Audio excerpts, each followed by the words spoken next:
tremor que eu venho te trazer a palavra do dia de hoje, que não é uma palavra ruim, é uma palavra mais do que excelente. Hoje é dia de ceia, todo primeiro domingo aqui no Aprisco, em outros lugares, em outros dias, nós comemoramos a ceia do Senhor, relembramos aquilo que Ele fez, mas hoje eu quero tomar um tempo para que você possa meditar na palavra de Deus e que nós possamos realmente entender. A palavra diz, nós sempre lemos aqui, 1 Coríntios 11, para discernir o corpo do Senhor. E hoje, todos que estamos aqui fazemos parte do corpo de Cristo. Se nós nascemos de novo, nós somos parte do corpo de Cristo. Você não é do corpo de Cristo se você é católico, se você é evangélico. Você é do corpo de Cristo se você entregou o teu coração a Jesus Cristo como Senhor e Salvador da tua vida. Eu quero enfatizar isso porque a gente fala muito de religião e a religião não vai te salvar. A religião pode até te orientar a respeito de Deus, mas sem Deus, a religião é morta. E nós precisamos entender estas características, por quê? Porque nós não queremos fazer uma religião, nós precisamos entender o corpo de Cristo e o poder que é ser parte do corpo de Cristo. Então, nós hoje vamos ler 1 Coríntios 11, 29, que diz assim, já começa bem. Pois quem come e bebe sem discernir o corpo do Senhor, come e bebe para a sua própria condenação. Hoje é dia de ceia do Senhor e como já é costume entre nós, todos podem participar desta ceia, deixando de lado as discussões a respeito da mesma e buscando compreender o verdadeiro significado desta. Aqui não proibimos ninguém de participar, entendendo que quando os discípulos de Cristo participaram pela primeira vez, eles mesmos ainda não eram convertidos ao Evangelho de Cristo. Por causa de doutrinas, em muitos lugares as pessoas devem primeiro observar uma série de requisitos, buscando cumprir com os mesmos. Alguns ainda discutem a respeito de quais são as substâncias realmente bíblicas para a comunhão. Que tipo de pão e que tipo de vinho devem ser utilizados? De que maneira e quantas vezes devemos participar? Hoje queremos entender o que significa discernir o corpo do Senhor, pois existe uma grave advertência para aqueles que não compreendem o seu propósito. E aí, voltando uns versículos, em 1 Coríntios 11, 28 ao 31, diz: examine-se o homem a si mesmo, e então coma do pão e beba do cálice, pois quem come e bebe sem discernir o corpo do Senhor, come e bebe para a sua própria condenação. Por isso, há entre vocês muitos fracos e doentes, e vários já dormiram. Mas se nós nos examinássemos a nós mesmos, não receberíamos juízo. Em 1 Coríntios 10, do 1 ao 11, é uma passagem longa e eu quero que você realmente preste atenção. Ela está dividida aí em duas telas e eu quero que você acompanhe comigo um fato muito emocionante do reino. Porque não quero, irmãos, que vocês ignorem o fato de que todos os nossos antepassados estiveram sob a nuvem, o Espírito de Deus. E todos passaram pelo mar em Moisés. Todos eles foram batizados na nuvem e no mar, o corpo. Todos comeram do mesmo alimento espiritual e beberam da mesma bebida espiritual, a palavra de Deus. Pois bebiam da rocha espiritual que os acompanhava, e essa rocha era Cristo. Contudo, Deus não se agradou da maioria deles. Por isso, seus corpos ficaram espalhados no deserto. Essas coisas ocorreram como exemplos para nós, para que não cobicemos coisas más, como eles fizeram. Não sejam idólatras, como alguns deles foram. Conforme está escrito, o povo se assentou para comer e beber, e levantou-se para se entregar à farra. não pratiquemos imoralidade como alguns deles fizeram. E num só dia morreram 23 mil. Não devemos pôr o Senhor à prova, como alguns deles fizeram, e foram mortos por serpentes. E não se queixem, como alguns deles se queixaram, e foram mortos pelo anjo destruidor. Essas coisas aconteceram a eles como exemplos, e foram escritas como advertência para nós, sobre quem tem chegado o fim dos tempos. Para e pensa. O povo de Israel participou das mesmas experiências com Deus deixando o Egito, em direção à terra prometida. No entanto, a maioria deles não chegaram ao final da jornada. Todos nós estamos hoje aqui na igreja, falando do mesmo Cristo, usufruindo das mesmas palavras, participando da mesma ceia,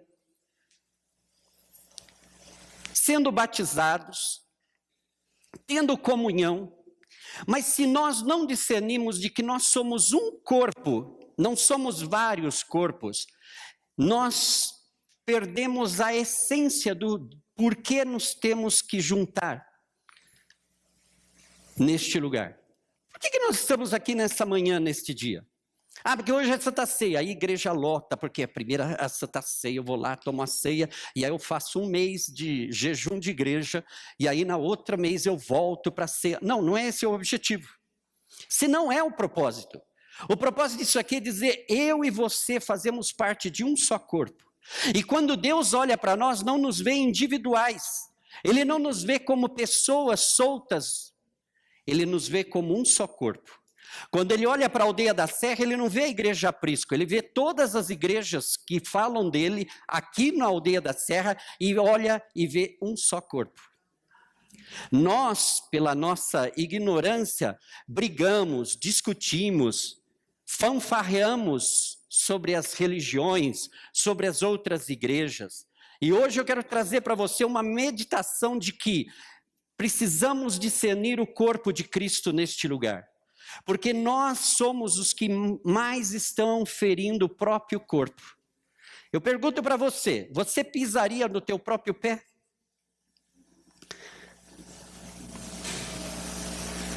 Não estou perguntando para os masoquistas, eu estou perguntando para a gente normal. Você causaria dano para você mesmo?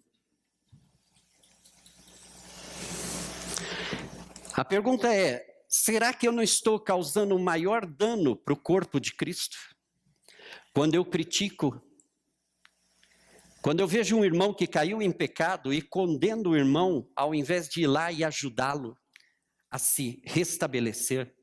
Quando eu vejo gente por aí pregando do evangelho e tenho vontade de assentar a mão na cara desses sem vergonhas que pregam a Jesus Cristo, mas ao mesmo tempo estão enchendo seus bolsos. Será que eu estou causando dano ao corpo de Cristo? Eu quero compartilhar com vocês, na Argentina, 6 pastores, no mover do avivamento argentino, há muitos anos atrás, 6 homens de Deus decidiram fazer um pacto com Deus. Durante todo o ano, eles separavam 7 dias do ano, iriam por um sítio, jejuar e ouvir a voz de Deus. No processo dos anos, esses 6 pastores, todos eles de Buenos Aires, as 6 igrejas deles cresceram numa proporção fora do comum. O púlpito era cheio de palavras. Eu conheço um dele, Cláudio Freixo, a maioria do tempo ele passa viajando pelo mundo pregando o evangelho, e na igreja dele nunca falta palavra, porque todos que sobem no púlpito têm palavra fresca do Espírito de Deus. Agora, sabe qual é o segredo desses homens? Não é o jejum, porque muitos de nós jejuamos. O segredo desses homens é que eles discerniram o corpo e a partir daquele momento eles nunca mais falaram uns dos outros. No meio tempo, muitas igrejas falharam, muitos pastores caíram, mas eles nunca se levantaram contra nenhum deles. Sempre estiveram dispostos a falar o que aquela pessoa foi de boa. Como ela serviu de bênção no ministério deles. não importando que depois elas caíram em pecado e muitas morreram sem se arrepender. Mas eles nunca dirigiram a palavra contra nenhum destes líderes, contra nenhuma igreja. E os discípulos deles seguem o mesmo parâmetro e também não falam mal uns dos outros. Qual é o segredo aqui?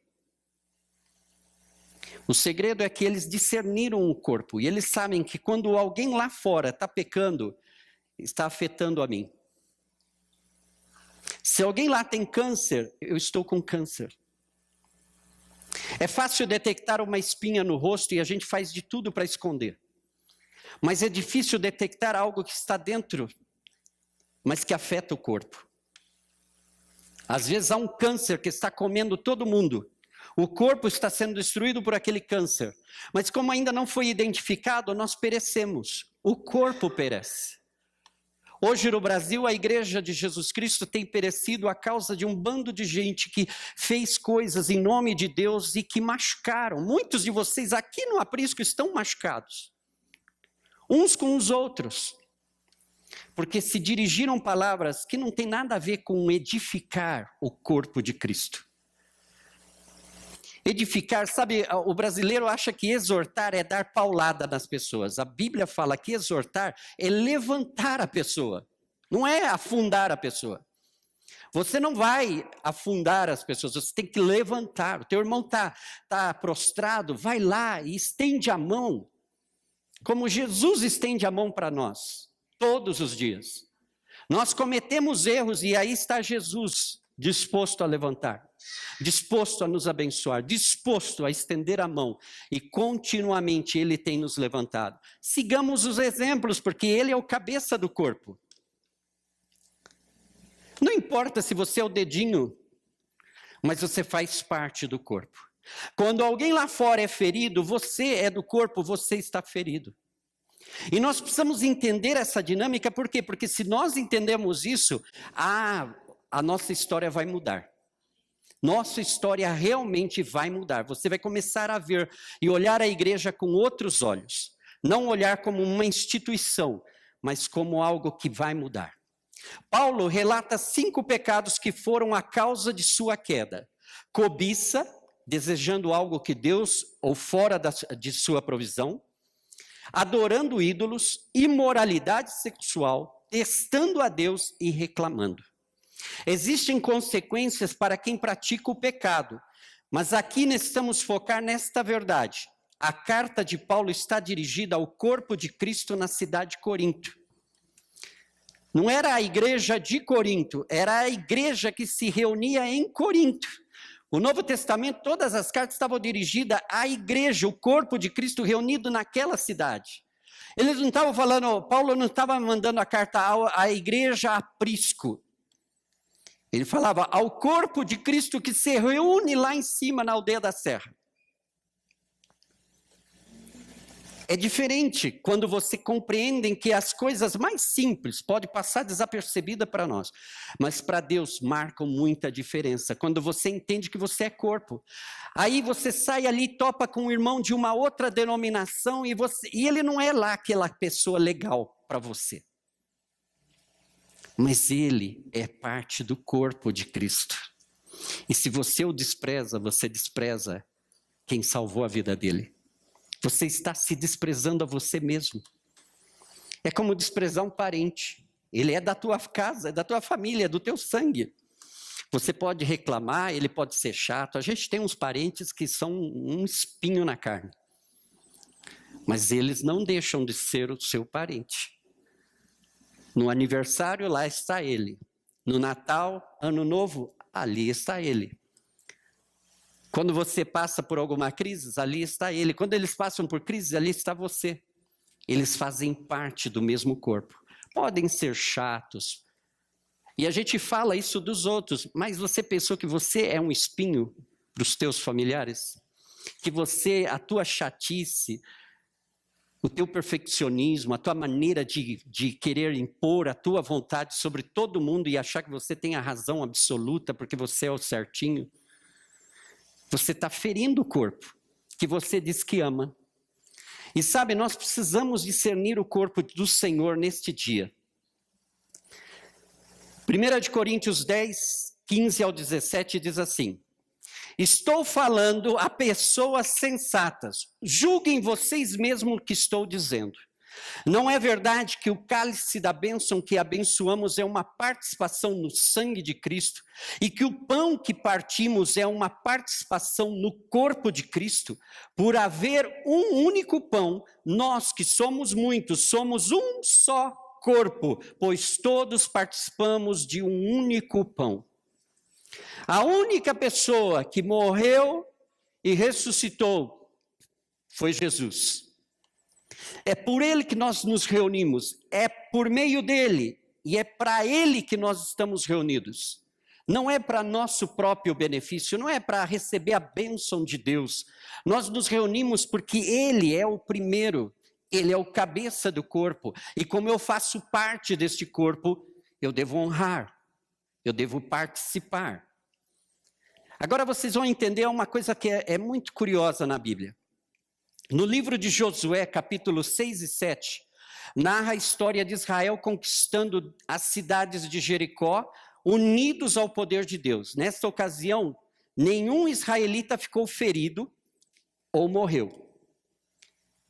Na segunda cidade, que era Ai, era uma cidade minúscula, Acã tomou para si aquilo que era consagrado para Deus. Tudo que sobrou do ouro, prata, os metais, era consagrado para Deus. Só que Acã viu lá algumas coisas e achou bonitinho e falou: eu vou levar para mim. Um souvenir de Jericó. E guardou para si. Israel, depois de ver as muralhas de Jericó caindo, o poder de Deus destruindo a cidade, eles se sentiram, e aí tinham que destruir Ai, que era uma cidade minúscula. Eles falaram: não precisa ir nem todo mundo, vamos pela metade, divida os soldados, só vai a metade e a gente vai arrasar. Só que eles não sabiam que Acã tinha escondido algo que pertencia ao Senhor. E olha o que aconteceu. A consequência foi que perderam a batalha, foram perseguidos e feridos, e 36 deles morreram.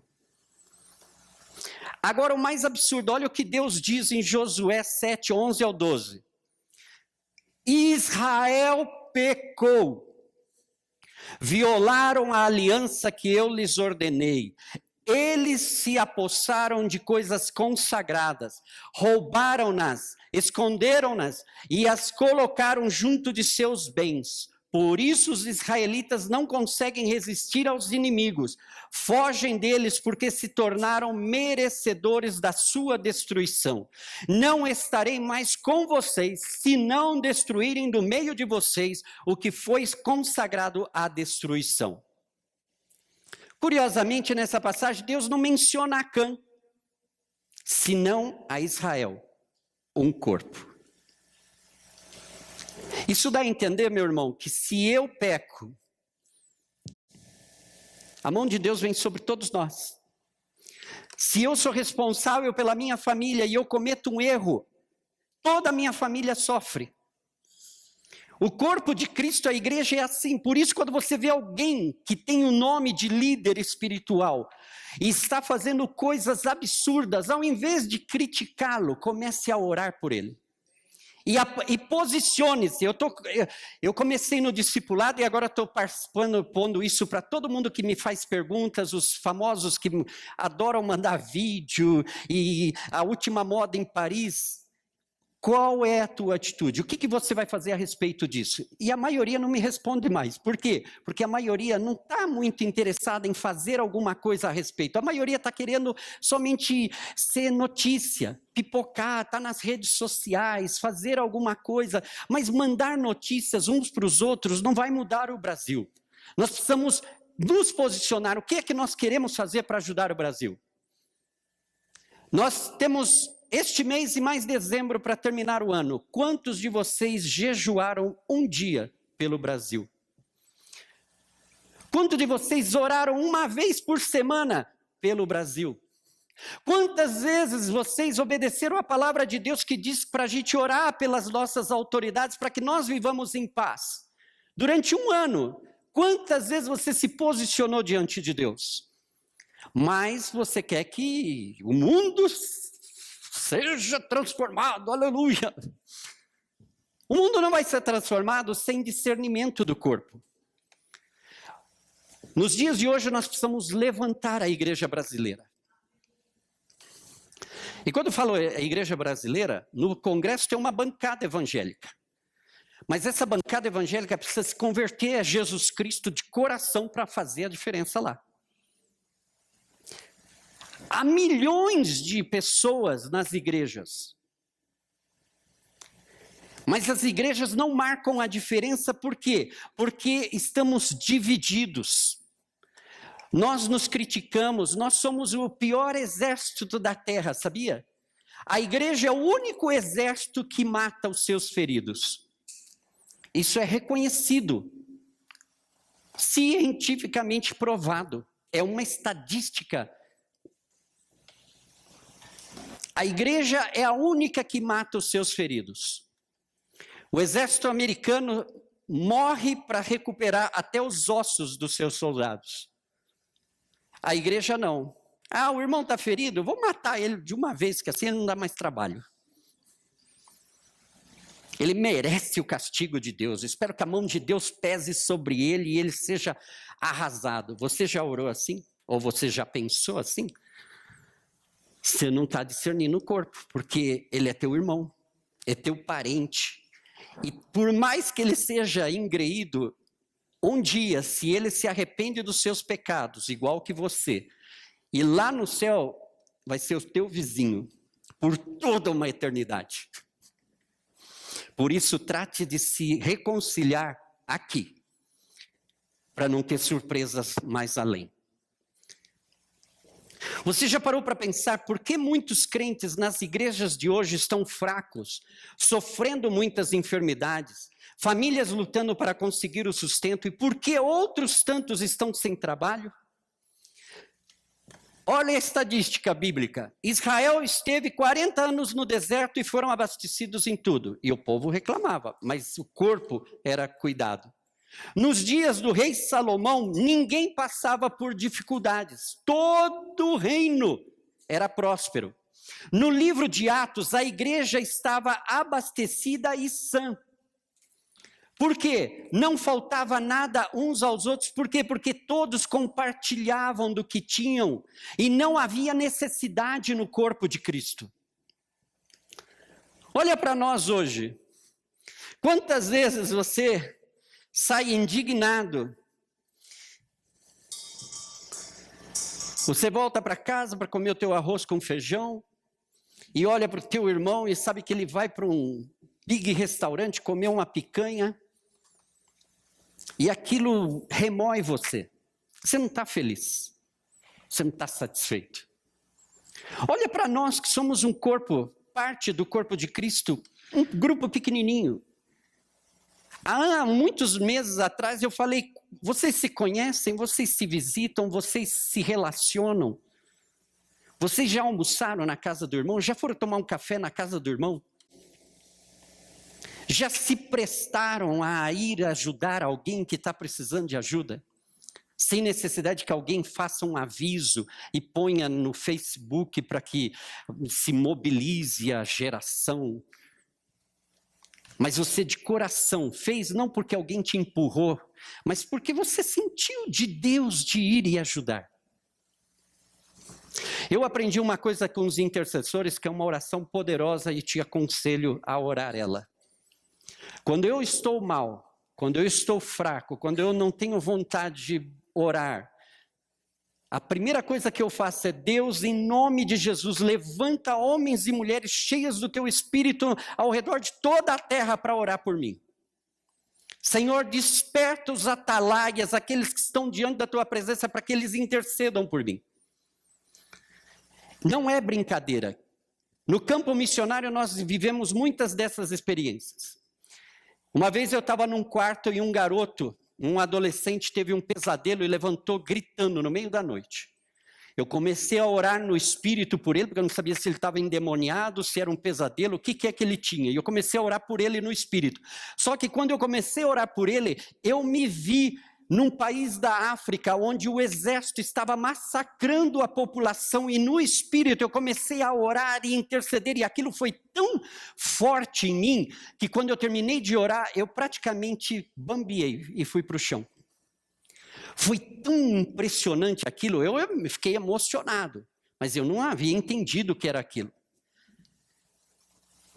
Meses depois, eu conheci uma missionária brasileira que estava na África, e ela começou a descrever, houve uma guerra naquele momento, e ela começou a descrever como a cidade dela foi invadida pelo exército. E quando ela começou a contar o testemunho dela, eu falei, Deus, é igualzinho a visão que eu tive.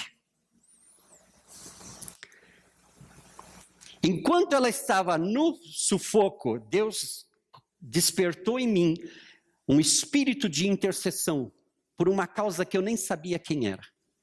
Eu já tive pessoas em outro lugar do mundo. Hoje, graças à internet, a gente tem mais facilidade de encontrar isso. E uma pessoa teve uma visão de um homem simpático lá do Brasil, que estava morando na Bolívia, e era eu. E nessa visão o Espírito falou, este homem está correndo perigo, ora por ele. E essa pessoa começou a orar, e não tinha o meu nome, só tinha a visão de quem eu era. Muito tempo depois, através de um americano que tinha visitado aquele país, o americano me conhecia e falava, Maurício, eu conheci um fulano lá do outro lado do mundo, que teve uma visão, e a visão é a tua cara. Eu mostrei uma das tuas fotos e ele falou, esse é o homem. No dia e na semana que ele orou, eu estava passando por um tremendo perrengue na minha vida. Por que eu estou compartilhando essas coisas? Porque isso é o corpo. Você pensa que você está sozinho neste mundo? Se você pertence a Jesus Cristo, saiba que o Espírito Santo está levantando gente do mundo inteiro, que faz parte do mesmo corpo, para orar por nós. Assim como você, quando despertar nas madrugadas e não saber por que despertou, começa, Senhor, por quem eu oro? Quem está necessitado? Nós precisamos entender essa dinâmica do reino. Olha o que Jesus diz em Mateus 12, 25. Jesus, conhecendo os seus pensamentos, disse-lhes, todo reino dividido contra si mesmo será arruinado, e toda cidade ou casa dividida contra si mesma não subsistirá. Essa é uma advertência, nós não podemos estar divididos. Eu posso não concordar com a tua opinião, meu irmão, mas você foi comprado e redimido pelo sangue de Jesus igual que eu, então nós podemos andar na unidade do mesmo Espírito, mesmo tendo opiniões divergentes. Mas somos parte do mesmo corpo. Eu não posso te apalear e você tampouco pode me apalear. Precisamos sentar. Não concordamos? Comecemos a orar juntos. A melhor forma de amar uma pessoa é começar a orar por ela. Você começa a orar por uma pessoa, até os teus inimigos. Eu sou testemunha disso. Eu tive muita gente que odiava o Maurício. E eu comecei a orar, e elas começaram a orar, e hoje elas são os meus melhores amigos. Mas elas não gostavam de mim, mas começaram a orar, e o amor de Deus supriu aquela falta. Nós precisamos amar a igreja do Brasil, nós precisamos amar o corpo de Cristo que está espalhado. Há uma série de coisas no Novo Testamento falando para a gente sentir as dores daqueles que estão sofrendo nos campos. Nós temos todo o conforto, mas tem muitos irmãos nossos na fé que estão padecendo coisas que nós não temos nem ideia do quanto isso custa. pessoas que estão presas por amor a Jesus Cristo, e nós estamos aqui brincando de ser cristãos, quando nós temos o poder e a autoridade nas nossas vidas, nós podemos mudar a nossa sociedade, nós podemos mudar a nossa casa, nós podemos mudar o mundo, se nós nos unirmos no mesmo espírito e obedecermos ao cabeça que é Cristo, e parar de tanta picuinha entre nós. Hoje o momento vamos acabar com as nossas picuinhas. Vamos nos unir no mesmo propósito, no mesmo objetivo, porque o Senhor está às portas, e a igreja que vai subir não é a igreja evangélica, é aquele que tiver um coração convertido a Jesus Cristo, que obedece aos mandamentos de Cristo. Não se conforme de ser membro de igreja, porque igreja não vai te levar para o céu. Muitos anos atrás, um pastor aqui do Brasil estava na Índia. Havia um congresso para 500 pastores. E ele teve uma visão das igrejas ao redor do mundo. E ele viu um mapa com todas as igrejas. E todas as igrejas tinham cores, 2 cores. E ele, não entendendo aquilo, perguntou: Senhor, por que isso? E Deus falava: o trigo e o joio estão esparramados por toda a terra. Em toda a igreja há aqueles que me pertencem e aqueles que estão lá em meu nome, mas não me conhecem. Por que eu estou dizendo isso? Porque nós precisamos correr a Jesus. E se você sabe que um dos teus irmãos somente tem ideia de quem é Cristo, está na hora de você começar a orar para que ele se converta, para que ele seja cheio do Espírito Santo, para que ele não fique no dia do arrebatamento e ele fique sentado assistindo o culto, cantando e... Nós precisamos salvar. A nossa função é dizer a este mundo: arrependam-se e reconciliem-se com Deus. Esta é a mensagem. Não é dizer: você vai ser condenado, Deus quer matar você. Não, é o contrário. Deus quer se reconciliar, Ele já pagou o preço. Reconciliem-se com Deus. É por isso que estamos aqui representando a Cristo, o seu sangue que nos libertou de todo pecado. O seu corpo que foi magulhado para que eu e você pudéssemos ser sãos. Não curados de vez em quando, mas que nós tivéssemos saúde a vida inteira. É isso que nós devemos buscar como corpo de Cristo. Não estamos falando de pecados pessoais, e sim de andarmos divididos em como servir ao Senhor. Hoje é dia de reconhecer de que não estamos sós nesta jornada e que fazemos parte de um propósito maior. Devemos agir de acordo ao que Deus está fazendo na igreja nestes dias. Sejamos unidos neste propósito. Irmãos, a gente perde tanto do nosso tempo vendo picuinha na internet, quando nós deveríamos correr atrás do corpo de Cristo. O que Deus está falando para o Brasil, você sabe? Você sabe quais são as profecias que Deus tem dado ao país? Existem muitos movimentos, muitos ministérios que sabem. Vamos ficar lá perto deles, vamos ouvir o que Deus quer, porque nós temos essa mania de achar que nós somos exclusivos na revelação. Deus revelou e glória a Deus, os outros não sabem, mas eu sei, eu e Deus somos... Não é assim. Você e toda essa récua de gente são um. Os bons e os maus, mas somos um. Israel pecou, reclamou, murmurou, mas durante 40 anos não deixaram de comer. As roupas não se gastaram. Dos que reclamavam. Já pensou se Deus fizesse essas divisões que a gente está acostumado? Bom, você não serviu, que a tua roupa seja destruída, a minha permaneça. Não foi assim. 40 anos desobedecendo a Deus, 40 anos sendo alimentados por Deus, vestidos por Deus, guardados por Deus. Não alcançaram a terra prometida pela desobediência. Mas Deus nunca deixou de honrar o compromisso que Ele tinha com o seu povo. Sabe por que nós estamos aqui hoje?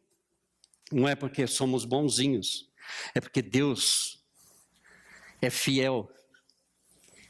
E mesmo que todos nós sejamos infiéis a Ele, Ele permanece fiel. Eu e você hoje estamos aqui porque Ele é fiel, não é porque nós somos simpáticos. Não é porque somos bonzinhos, todo o contrário.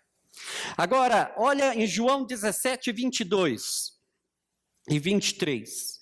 Essa é uma oração de Jesus. Lá na tua casa, leia o capítulo 17 de João. Dei-lhes a glória que me deste, para que eles sejam um, assim como nós somos um. Eu neles e tu em mim, que eles sejam levados à plena unidade, para que o mundo saiba que tu me enviaste e os amaste como igualmente me amaste. Para que sejamos um. Hoje eu quero te aconselhar a que nós deixemos as nossas picuinhas de um lado, não é esquecer. Não é mudar de opinião, é o contrário. Junte-se com aquele que não opina igual que você e fala, vamos orar e vamos descobrir o que Deus tem para esse assunto. Vamos nos unir. Parem de ficar magoando-se uns aos outros.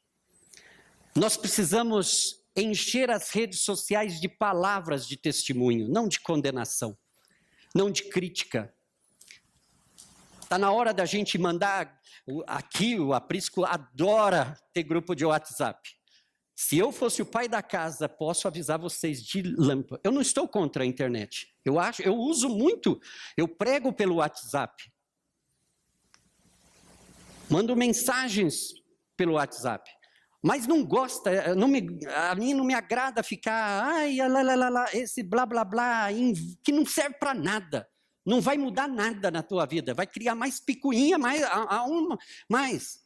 Se eu fosse o pai da casa, literalmente eu proibia que tivesse grupo. Fecha tudo e começa tudo de novo. Por que não começa a mandar palavra de testemunho? Olha, irmãos, esse dia, essa semana, tal, você lembra que eu estava mal? Olha, Deus fez uma maravilha na minha vida, me deu, curou, foi lá, pôs a mão, meu casamento estava, olha, essa semana Deus foi e visitou. Essa é a palavra que nós temos que dar. A nossa palavra como corpo de Cristo é reconciliem-se com Deus. Não dividam mais o corpo de Cristo. Não dividamos mais o corpo de Cristo. Está ruim, a igreja de lá, eles são meio loucos. Não divida o corpo de Cristo, porque eles fazem parte do mesmo corpo. O mesmo Deus tem cuidado deles, o mesmo Deus tem cuidado de você. Então, se Deus não mandou um raio para fulminar eles, igual que não mandou um raio para fulminar a gente, está na hora da gente obedecer e amar uns aos outros. Eu e você somos um em Cristo, é por isso que nós estamos hoje aqui.